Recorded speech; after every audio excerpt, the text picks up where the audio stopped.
नमस्कार। प्लैनेटेक्स पर आपका स्वागत है और हमेशा की तरह आपसे निवेदन है प्लैनेटेक्स को सब्सक्राइब करें, हमारे वीडियोस को लाइक करें, फ्रेंड्स एंड फैमिली के साथ शेयर करें और बेल आइकन दबाना बिल्कुल नहीं भूलें।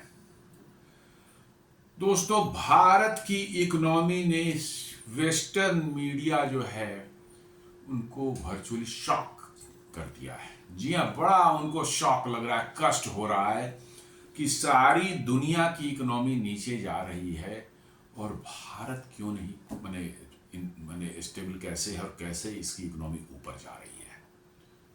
बड़ा कष्ट है, बेतहासा कष्ट है। रात की नींद हराम है, दिन का चैन हराम है। उनको बहुत कष्ट हो रहा है कि आखिर भारत स्टेबल क्यों है। डिस्पाइट ऑफ की जो है काइनेटिक वार पाकिस्तान से हुआ, उसके अच्छी खासी पिटाई हमने की। ट्रंप ने भारत पर 50% की टैरिफ लगा दी। उसके बावजूद भी जो है फर्स्ट क्वार्टर में हम लोग 7.8 से ग्रो किए हैं। सेकेंड क्वार्टर में तो दिवाली और जो नवरात्रा में जो सेल्स हुए हैं उसको देखकर लगता है पता नहीं 7.8 को इससे भी आगे निकल जा सकते हैं। ट्रंप की 50% टैरिफ भी काम नहीं आई। कुछ भी नहीं हो रहा है। भारत का इकोनॉमी क्यों नहीं गिर रहा है, भारत में मंदी क्यों नहीं आ रही है, भारत की इस दुर्दशा क्यों नहीं हो रही है। और बीबीसी तो कमाल का है। जी हाँ, बीबीसी तो और एक स्टेप बाद कि उनको रोना आ रहा है कि भारत में जेन जी रिवॉल्यूशन क्यों नहीं हो रहा है। जी हाँ, जैसे पाकिस्तान, नेपाल में, बांग्लादेश में, श्रीलंका वगैरह, तो भारत में जेन जी क्यों नहीं हो रहा है भाई। बड़ा कष्ट है उनको, इसी कष्ट में मरे जा रहे हैं सब। आइए इसी पर आज थोड़ी चर्चा कर लेते हैं। एक है इकोनॉमिस्ट, एक न्यूज़पेपर जो है वो कहता है कि what explains India's peculiar stability, question mark है। आखिर इंडिया स्टेबल क्यों है। उनको बड़ा कष्ट है, बहुत दिक्कत है उनको कि भाई अमेरिका डूब रहा है, यूरोप डूब रहा है, ब्रिटेन का सत्यानाश है, फ्रांस का सत्यानाश है, जर्मनी निगेटिव में जा रहा है, जापान की दुर्दशा है, सबकी दुर्दशा है। भारत ने ऐसा कौन सा मतलब कि जो है अमृत पी लिया है कि भारत में कुछ हो ही नहीं रहा है। कोई नहीं, स्टेबल है, ग्रो कर रहे हैं 7.6.8 7.8। अभी तो मैं पढ़ा था, एक एक्सपर्ट से बता रहे थे, इकोनॉमिस्ट है कोई, वो कह रहे थे भाई हम तो मिनिमम अपना रखे हुए पूरे साल भारत का एनुअल जो ग्रोथ इस साल 25-26 का है, मिनिमम मेरा 6.8 है, ऊपर भी जा सकता है। ये बॉटम लाइन में रख रहा हूं 6.8। बोला कहने को तो मेरा तो मन कर रहा है 7 भी टच करेगा, लेकिन चूंकि वो थोड़ा लोग विश्वास नहीं करेंगे, एग्जेगरेटेड हो जाएगा, इसलिए मैं बॉटम लाइन जो 6.8 रख रहा हूं, but it can go beyond that. और भाई जेन जी रिवॉल्यूशन, पूरा डीप स्टेट लगा हुआ है, पूरा वेस्टर्न मीडिया लगा हुआ है, पूरा दुनिया जो वेस्टर्न दुनिया है वो लगी हुई है। अपने देश में भी उनके पप्पू टप्पू जितने हैं वो सब भी लगे हुए हैं, सबको पैसे बाहर से आ रहे हैं, सारा कुछ हो रहा है, इतना कर रहे हैं, लेकिन टस से मस नहीं हुआ। न जेन जी रिवॉल्यूशन हुआ और न भारत की इकोनॉमी पर कोई फर्क पड़ रहा है। तो भाई साहब इतने कष्ट हैं इनको, इतने कष्ट हैं कि क्या बताया जाए। अब आप साउथ एशिया को देखें तो टर्मोइल आपको पिछले कुछ सालों में दिखता है। नेपाल जेन जी प्रोटेस्ट जो है हुआ, वहां पर इनइक्वालिटी के आधार पर, बेसिस पर जो है पॉलिटिशियंस को जो उन्होंने क्वेश्चन किया, उनके घर पर मतलब ये किया, उनको खदेड़ा, पथराव किया, उनको सड़कों पर दौड़ाकर पीटा, मतलब कि पार्लियामेंट बिल्डिंग में आग लगा दी, वहाँ का जो सेक्रेटेरिएट है वो प्राइम मिनिस्टर सेक्रेटरी उसमें आग लगा दी, राजा के जो राज दरबार जो वहाँ का एशिया का सबसे बड़ा पैलेस माना जाता था, जो कि वहाँ के सरकार की गवर्नमेंट की जो सेक्रेटेरिएट बन गई थी, जो है पहले वो राजा के जो पैलेस हुआ करता था, वो पूरा का पूरा जलाकर खाक कर दिया। ये ऐसा जेन जी प्रोटेस्ट नेपाल में हुआ।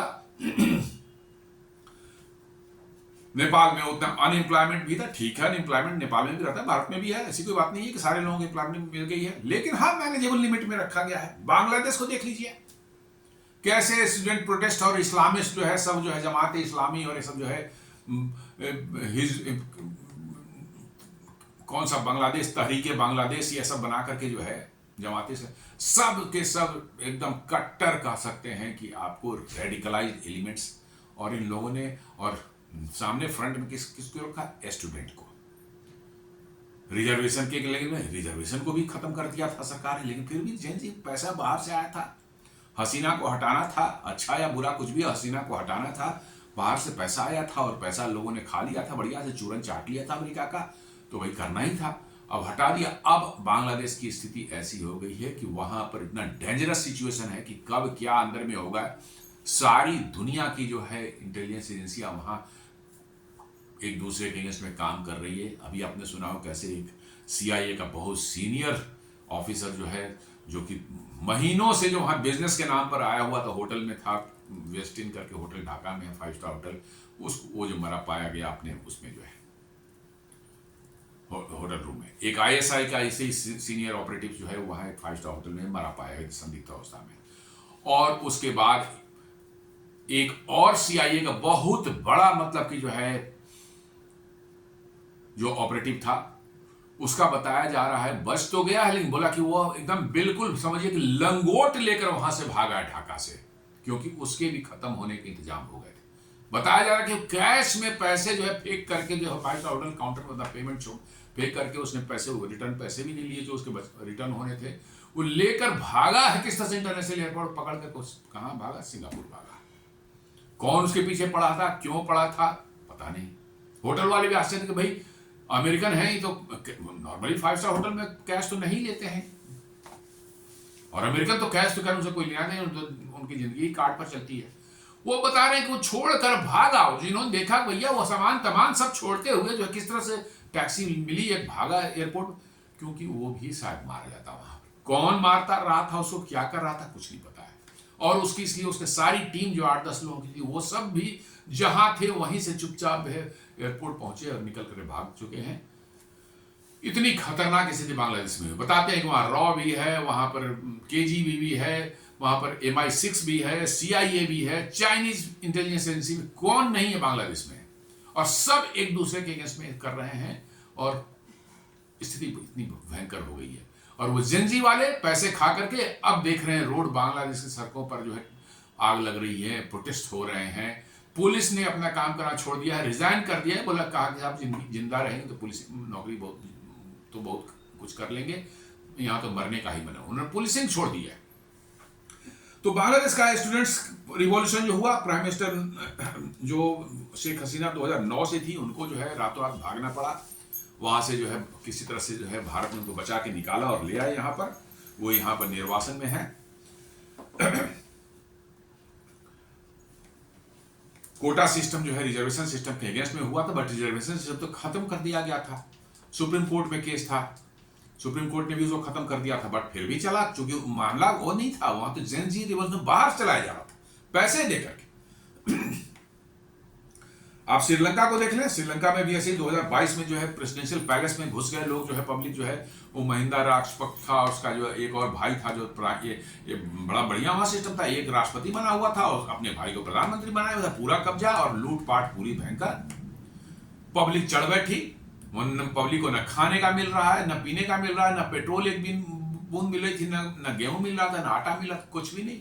पब्लिक जो है चढ़ बैठी, एकदम प्रेसिडेंशियल पैलेस में घुस गई, प्राइम मिनिस्टर के घर को आग लगा दिया, दोनों जान बचा के पता नहीं कैसे वहां से निकल के भागे। उसको भी जेनजी कहा गया, जेनजी वो नहीं था भाई, नॉट जेनजी, वहां पर वो जनरल था। भैया इतनी हालत आपने खराब कर दी है लूट मार करके वहां पर श्रीलंका में, कि पब्लिक जो है परेशान होकर के अंत में चढ़ बैठी। लेकिन कहा गया कि वो भी जेनजी है, ठीक है।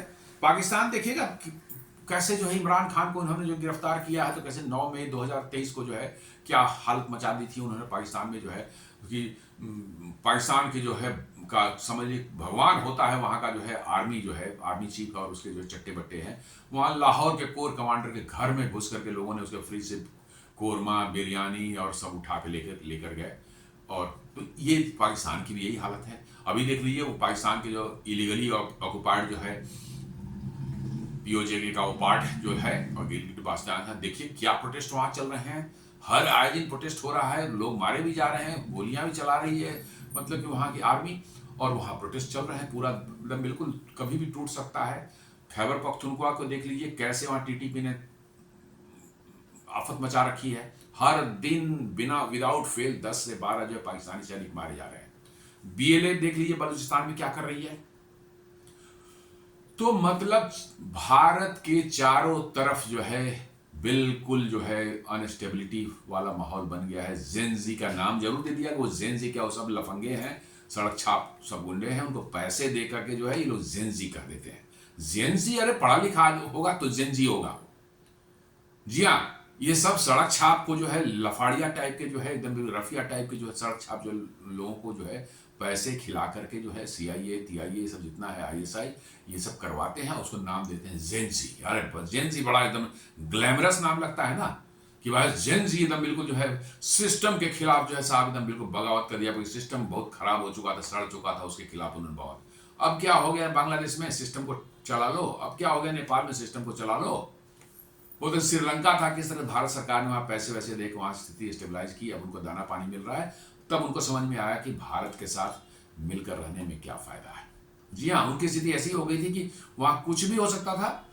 तो भारत सरकार ने जो है उनको $4-5 बिलियन की जो है सहायता दी, खाने पीने का सामान दिया, फ्यूल सप्लाई दिए, तो वहां पर स्थिति नॉर्मलाइज हुई। Now people of Sri Lanka realize कि what India is for them.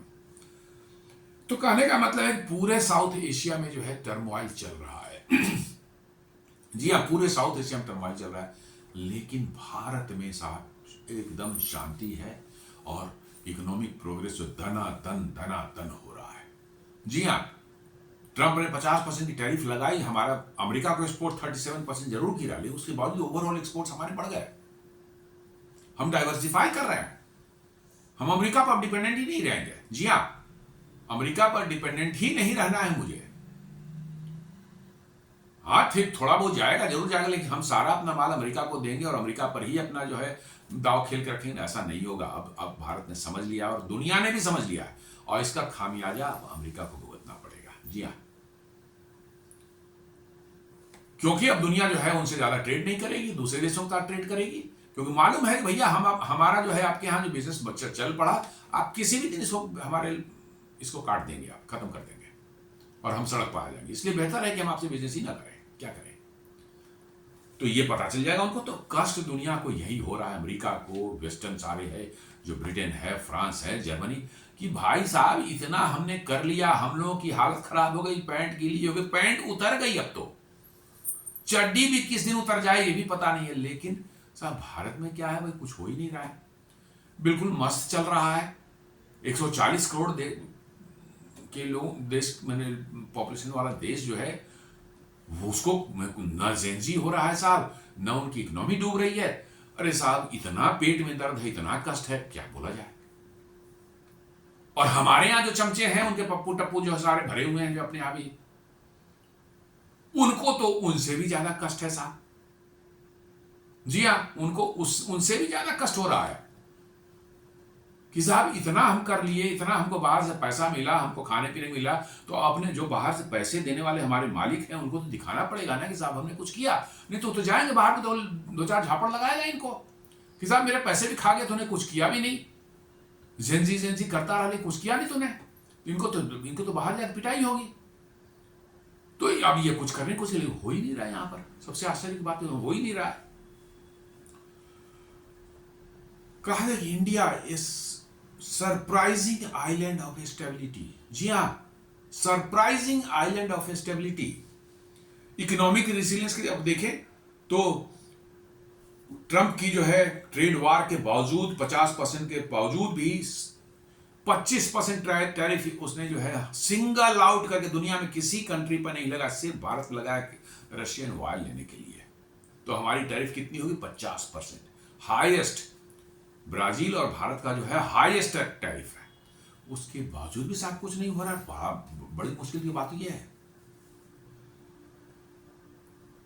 India economy has barely noticed. जी हां, भारत में इसका कोई असर पड़ा हो ट्रंप की टैरिफ का, शायद ही किसी ने नोटिस किया हो। चल रहा है काम ऐसे ही चल रहा है। गारमेंट्स हैं, ज्वेल्स एंड ज्वेलरी, इसके लिए अलग मार्केट खोले जा रहे हैं, काम शुरू हो गया है। उस पर जो है डाइवर्सिफिकेशन का भी काम से 2-4 महीने सब कंप्लीट हो जाएगा। India is also participating in a shooting war with armed nuclear arm Pakistan without major economic disruption. जी हाँ, एक न्यूक्लियर आर्म्ड जो है कंट्री जो है अपने आप कहता है, जी हाँ, उसको जो है 4 दिन में पीट पाट करके ठोक ठाक के बराबर कर दिया, घुटनों पर आ गया, और फिर भी हमारी इकोनॉमी को साथ कोई फर्क ही नहीं पड़ा। लड़ाई भी लड़ ली इसी बीच में, लेकिन फर्क ही नहीं पड़ रहा है साहब। ये कष्ट तो इसी बात का है कि कुछ तो करें, कुछ तो हो, कि ताकि उनको जो है उनके दिल को कुछ तसल्ली हो, बट ऐसा हो नहीं पा रहा है। अब नेबर से कंपेरिजन करते, बांग्लादेश, नेपाल, श्रीलंका जो है सब जो है आईएमएफ प्रोग्राम में है, आईएमएफ के टुकड़े पर पल रहे हैं, अलॉन्ग विथ पाकिस्तान। पाकिस्तान का भी वही हालत है, ये सब आईएमएफ के टुकड़े पर पल रहे हैं। भारत की जो है 10 ईयर बॉन्ड्स की यील्ड जो है सिर्फ 7% है। जी हां, सिर्फ 7% है, जबकि far below 12% paid by Pakistani and Sri Lanka. जी हां, समझ लीजिए कि वहां के 10 ईयर बॉन्ड की जो है यील्ड है 12%, और भारत की कितनी है? मात्र 7%। ये साफ दिखाता है कि भारत की इकोनॉमी कितनी स्टेबल है और लोगों का कितना भरोसा है भारत के उसमें जो है। जी हाँ, कोई चीज बहुत रिस्की होती है तभी वो महंगी होती है। ये मत समझो कि वो उन पर यील्ड ज्यादा मिल रहा है तो वो अच्छी चीज नहीं। जो चीज जितनी रिस्की होती है उस पर इंटरेस्ट ज्यादा मिलता है।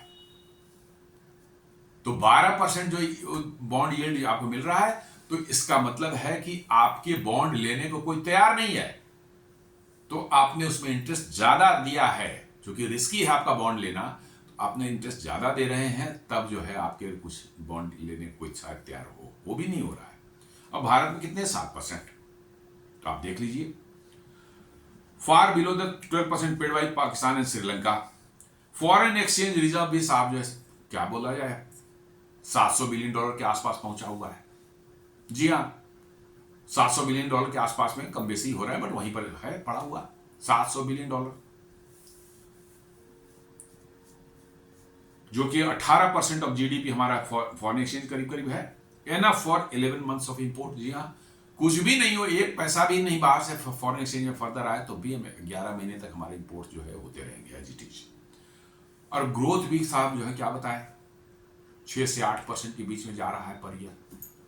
तो साहब बड़ा कष्ट है, बहुत कष्ट है, चारों तरफ कष्ट का ही मतलब माहौल नजर आ रहा है दुनिया में। और अपने यहाँ के पप्पू टप्पू को तो बिल्कुल ही मैंने ऐसा है कि साहब डर इस बात का, पता नहीं इतना कष्ट ना हो जाए किस दिन जो है कोई ऊंची बिल्डिंग से कूद कर सुसाइड न कर ले साहब, ये भी संभावना है जी।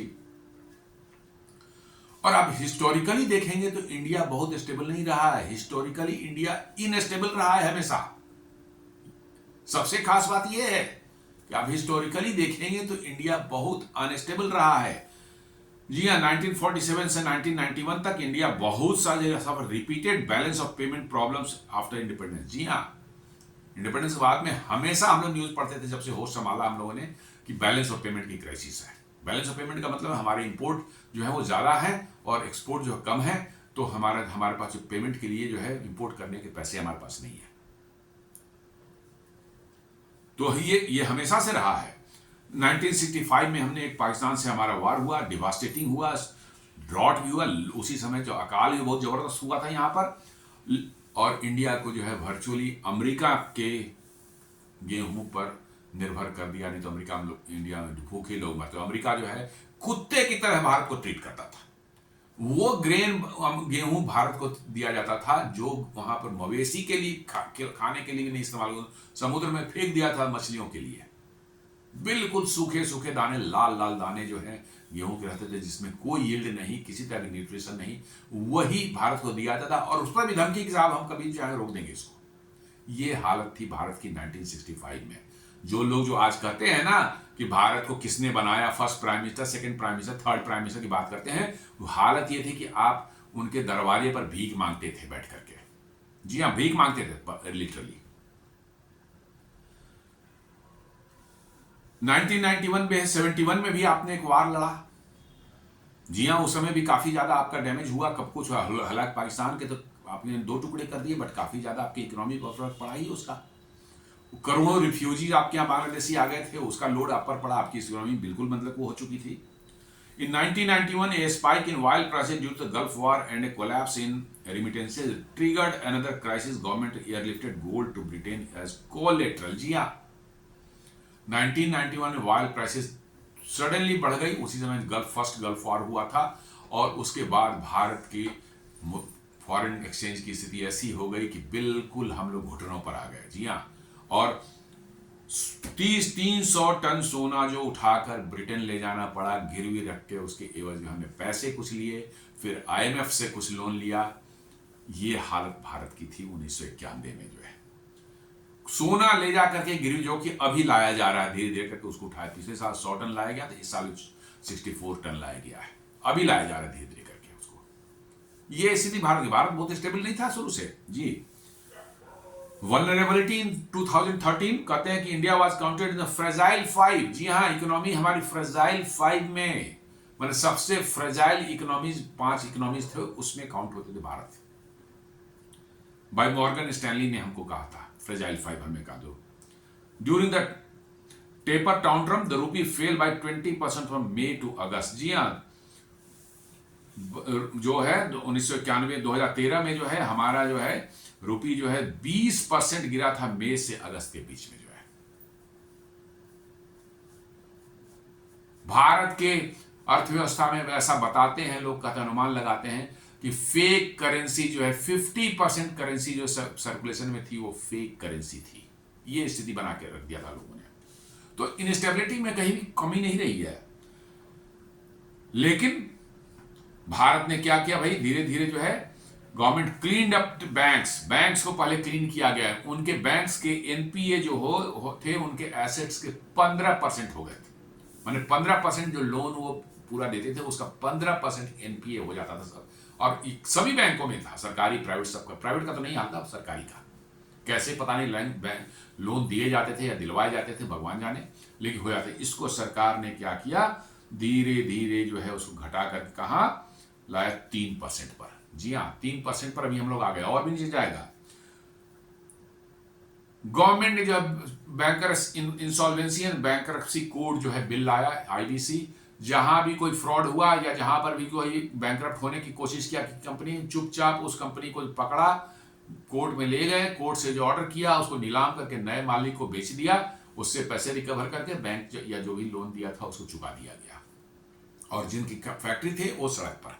जी हाँ, जो मालिक बन बैठे थे उनके हाथ से सीधे छीन लिया गया फैक्ट्री। बड़ी बड़ी SR स्टील, SR ऑयल का वही रिफाइनरी आज के दिन में नायरा एनर्जी के नाम से चलती है।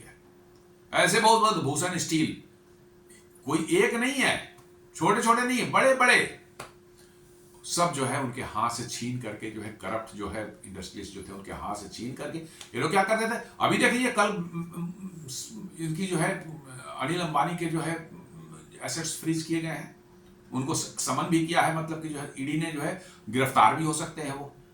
जी हाँ, मनी लॉन्ड्रिंग ऐसी चीजें, क्यों बैंक से पैसे लेकर के जो है उस पैसे को दूसरी कंपनी को ट्रांसफर कर दिया और कहाँ म्यूचुअल फंड में लगा दिया, कहीं और लगा दिया।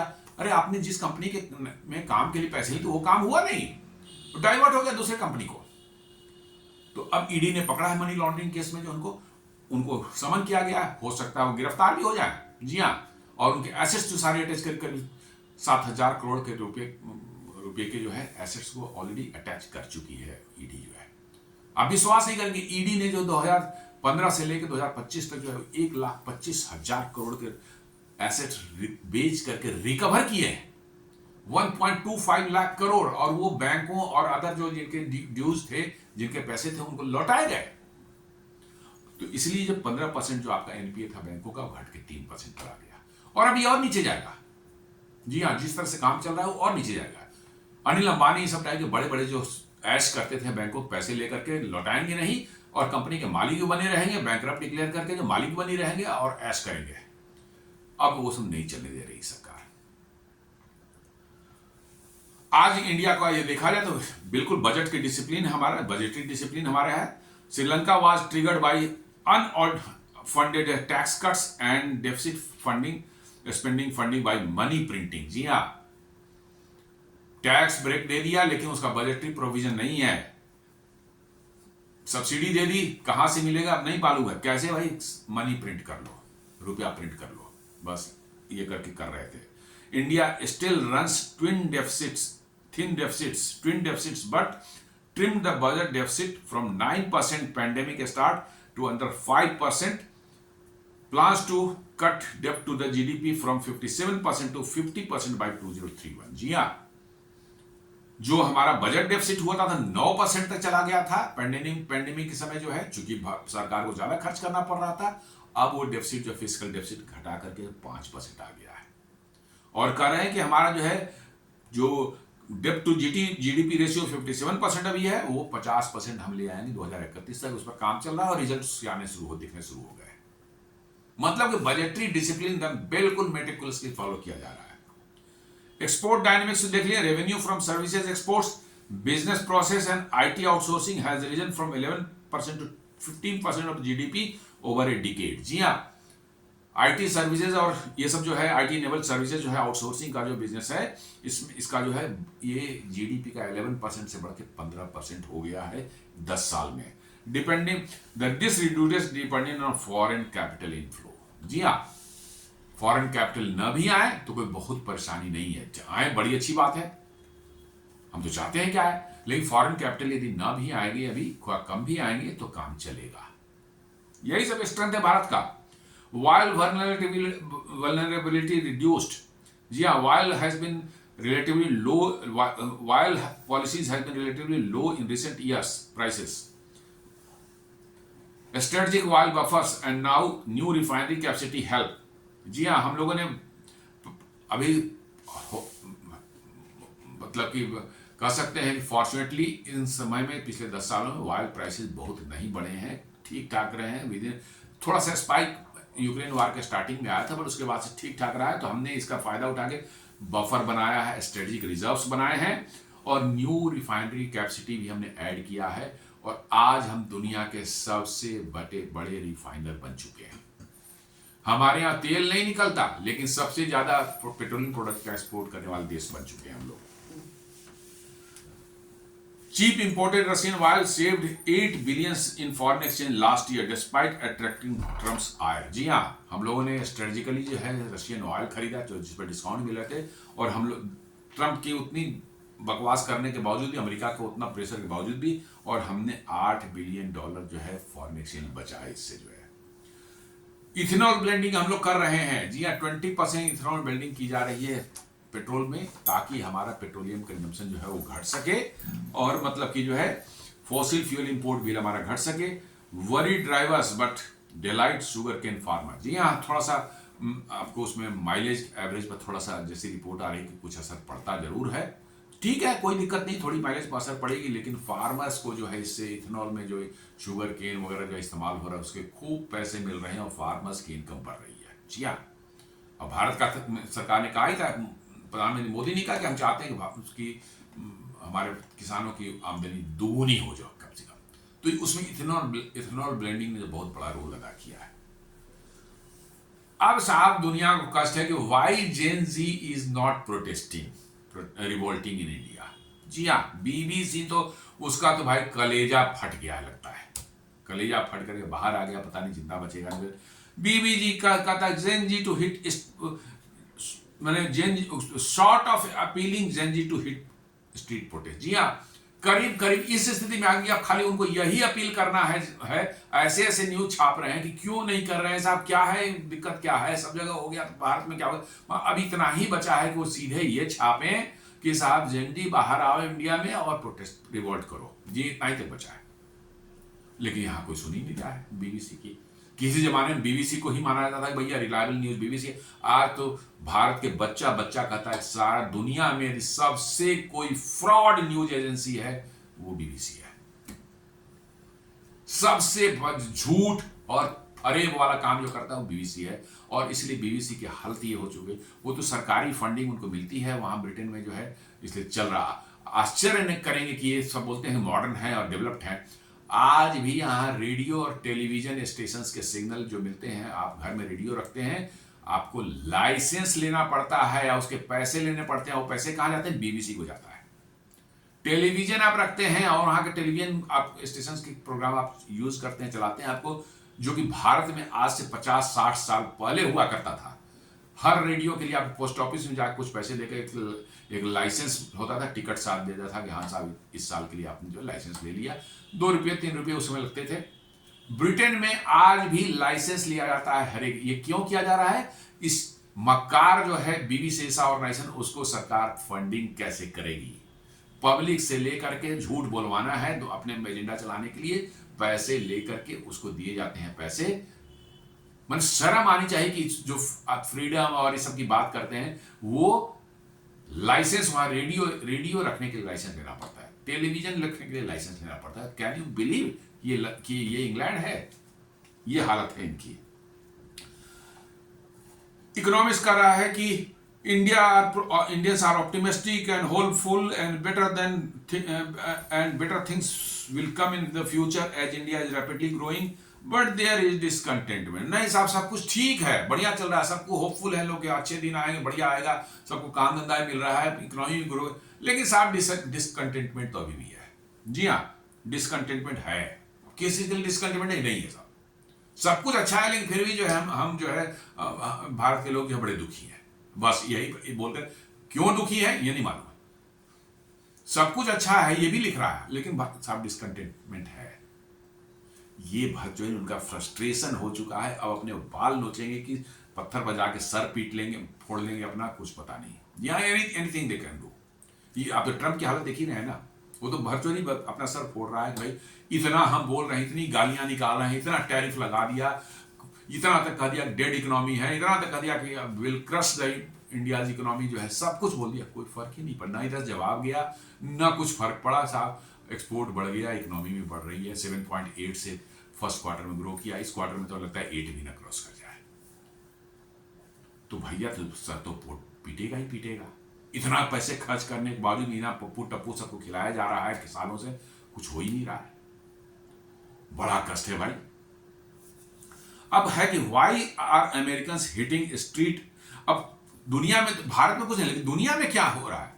अमेरिका में क्यों मतलब कि प्रोटेस्ट हो रहे हैं? अभी आपने देखा था 7 मिलियन जो है 70 लाख लोग अलग अलग शहरों में निकल करके ट्रंप के अगेंस्ट में प्रोटेस्ट किया, सर ट्रंप की सरकार के उनकी नीतियों के अगेंस्ट प्रोटेस्ट किया था। अभी जस्ट एक हफ्ता पहले 70 लाख लोग एक साथ एक समय पर। तो अमेरिका में क्यों प्रोटेस्ट हो रहे हैं भाई? क्या अमेरिका में जेन-जी प्रोटेस्ट शुरू हो गया? भारत में करवाने वाले थे साहब, वो पता नहीं वो बम उल्टा चाहे मिसाइल उल्टी घूम करके आगे उन्हीं पर लग गई क्या? उनका तो भारत में करवाना था जेन-जी, लेकिन अमेरिका में दिख रहा है कि जेन-जी तो अमेरिका में हो रहा है। Multiple protest in France. जी हाँ, मैक्रोन की सांस लटकी हुई है। हर 10 दिन पर 15 दिन पर जो है जेन-जी का प्रोटेस्ट वहां हो रहा है, भयानक हो रहा है। कभी इस्लामिस्ट आ जाते हैं, कभी नॉन इस्लामिस्ट जो है वो आ रहे हैं, सब सड़क पर हैं, काम धंधा कुछ नहीं हो रहा है। जी हाँ, और हालत ये हो गई है कि फ्रांस जो है आईएमएफ से बेल आउट पैकेज के मांगने के पोजीशन में आ गई। ये उनका ऑफिशियल स्टेटमेंट है कि वो एक डेवलप्ड कंट्री वो आईएमएफ से बेल आउट पैकेज मांगेगा, और ये कोई बेल आउट वॉलेट नहीं है। अब वो भूखे नंगे हो चुके हैं, अब उनको लूटना है, चूंकि इनको एंग्लो सेक्शन जो लूट पर ही पूरी इनकी ऐश मौज चली है 500-600 साल में जो है से जो है। अब ये आईएमएफ और वर्ल्ड बैंक का पैसा लूटेंगे, पैसे खा जाएंगे, वो बोलेंगे हम नहीं देंगे। क्या कर लीजिएगा? उन्हीं की बैंक है, उन्हीं की संस्था है, पैसे खा जाएंगे और कहेंगे हम नहीं देना हमको। यही धंधा है। तो ब्रिटेन और फ्रांस दोनों जो है वर्ल्ड पावर, किसी समय में जो है ग्लोबल पावर्स थे सेकेंड वर्ल्ड वॉर के पहले, now they are on the verge of IMF bail out packet के लिए अप्लाई करने पर। जी ये स्थिति है अमेरिका की। तो स्थिति आप देख ही रहे हैं क्या वहां पर होने वाला है। रोज प्रोटेस्ट हो रहे हैं, डेली हो रहे हैं, गोलियां चल रही हैं, ये मारपीट हो रही है, सारा कुछ हो रहा है। 1 महीने से बंद है वहां का, मतलब कि जो शटडाउन है अमेरिकन गवर्नमेंट। वहां के आर्मी के बड़े बड़े जनरल्स जो हैं उनको तनख्वाह नहीं मिली, तो फैमिली के साथ जो है फ्री फूड का कहीं बट रहा है, उसकी लाइन में खड़े देखे गए। जी हाँ, आर्मी के जनरल्स फ्री फूड वहां बट रहा है, उनके लाइन में बने, कह रहे हैं साहब तनख्वाह नहीं मिली तो क्या करेंगे। अब ये हालत है अमेरिका की, वहां जनरल्स को तनख्वाह देने के पैसे नहीं है उनके पास में। Can France be toppled by another youth revolution? जो हो सकता है फ्रांस में भी हो जाए। Protesting one thing and revolution is toppling of the government. जी हाँ, हो सकता है फ्रांस में बिल्कुल स्थिति वैसी बनी हुई है, कभी भी मैक्रोन की सरकार जो पलट जा सकती है। Why is revolution and toppling of government even never even spared A thought in Europe and USA? कभी यूरोप एंड यूएसए में सोचा नहीं था कि यहाँ पर भी सरकार पलटने का जो है कोई रिवॉल्यूशन होगा। ये तो हमेशा भारत के लिए सोचा जाता है, भारत, बांग्लादेश, पाकिस्तान जैसे कि वहाँ जब मर्जी आए अपना कुछ जो चमचा कोई नहीं हो, अपना जो है पपेट कोई सरकार नहीं हो, का हेड नहीं हो, गिरा दो सरकार, बदलो, रेजिम चेंज करो, बस ऑर्डर किया रेजिम चेंज करो। अब मालूम हुआ कि वो गोली का स्वाद खुद ही मिल रहा है उनको। अमेरिका में भी रेजिम चेंज का प्रयास चल रहा है, फ्रांस में भी चल रहा है, जर्मनी, इंग्लैंड, जहाँ कहिए हर जगह रेजिम चेंज का जो शुरू हो चुका है। लेकिन भाई साहब ये सब तो हम लोग फार्मूला तो नहीं, ये टूल किट तो बनाया तो भारत के लिए, ये हम पर कैसे लागू हो रहा है? तो ओवर कॉन्फिडेंस साहब जो है, हम तो गोरी चमड़ी वाले हैं, हम तो कुछ भी करेंगे दुनिया में, हम तो जब चाहे कंट्रोल कर लेंगे, नियंत्रण कर लेंगे चीजों को, सब कुछ तो हमारे ही दुनिया का, दुनिया में राज करने का अधिकार तो सिर्फ हमें है। लेकिन ऐसा हो नहीं रहा है। टूल किट भारत में जेंजी रिवॉल्यूशन करा के जो है नरेंद्र मोदी की सरकार को पलटने का इनका था। अब मालूम हुआ कि ट्रंप की कुर्सी ही पलटने वाली है, मैक्रों की कुर्सी पलटने वाली है, स्टारमर की कुर्सी ही पलट जा सकती, कुछ भी हो सकता है। भारत में शांति से बैठे हुए साहब सब कुछ चंगा है बिल्कुल।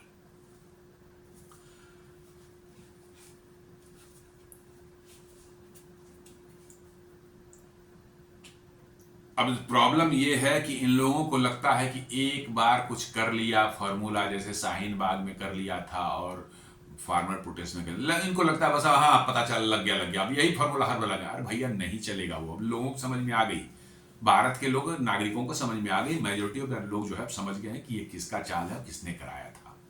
इसलिए जो है लोग अब इन बातों पर ध्यान ही नहीं दे रहे हैं। आप देख लें अभी चुनाव सब जो हुए हैं, हरियाणा में हुए, महाराष्ट्र में हुए, बिहार में भी हो रहे हैं, क्या इसके रिजल्ट्स आने वाले हैं। तो वर्चुअली ये जेंजी रिवॉल्यूशन कराने का उनका सपना था, मालूम है कि अपने ही सर पर पड़ रहा है। America is in highly unstable condition जी, इतनी ज्यादा माने कॉन्फ्लिक्ट, सोसाइटी में कॉन्फ्लिक्ट्स पैदा हो चुके हैं। मागा क्राउड एक तरफ है जो चाहती है कि अमेरिका एक क्रिश्चियन बहुल राष्ट्र रहे और बिल्कुल क्रिश्चियन मतलब कि का यहाँ पर वर्चस्व रहे, और दूसरे जो है वामपंथी कम्युनिस्ट, लेफ्टिस्ट जो कि डेमोक्रेट्स हैं, वो चाहते हैं नहीं साहब यहाँ तो बिल्कुल कम्युनिस्टों का और लेफ्टिस्टों का मतलब होना चाहिए। इन दोनों के बीच में ऐसी टसल चल रही, ऐसी टसल, किसी भी दिन किसी भी समय जो है आप देखेंगे अमेरिका में बहुत बुरी खबर मिल सकती है आपको।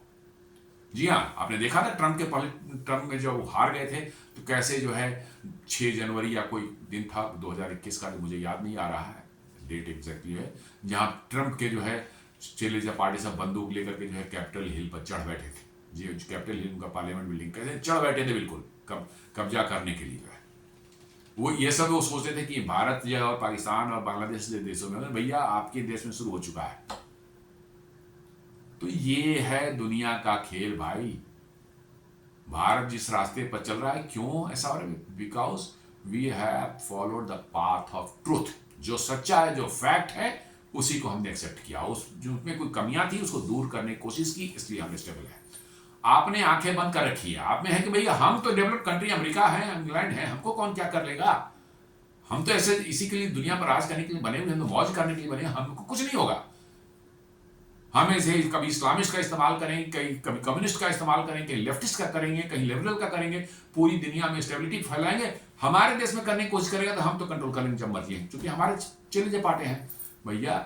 वो चेले चपाटे भी कंट्रोल से बाहर हो जाते हैं और वो फिर आपकी ही जो है घर में आग लगाने वाले। Exactly that is happening with the west. तो दोस्तों, उम्मीद करता हूं हमारा आज का विश्लेषण आपको पसंद आएगा। हमारी वीडियो को लाइक करें, फ्रेंड्स एंड फैमिली के साथ शेयर करें, हमारे वीडियोस को, हमारे चैनल को सब्सक्राइब करें और बेल आइकन दबाना बिल्कुल नहीं भूलें। धन्यवाद।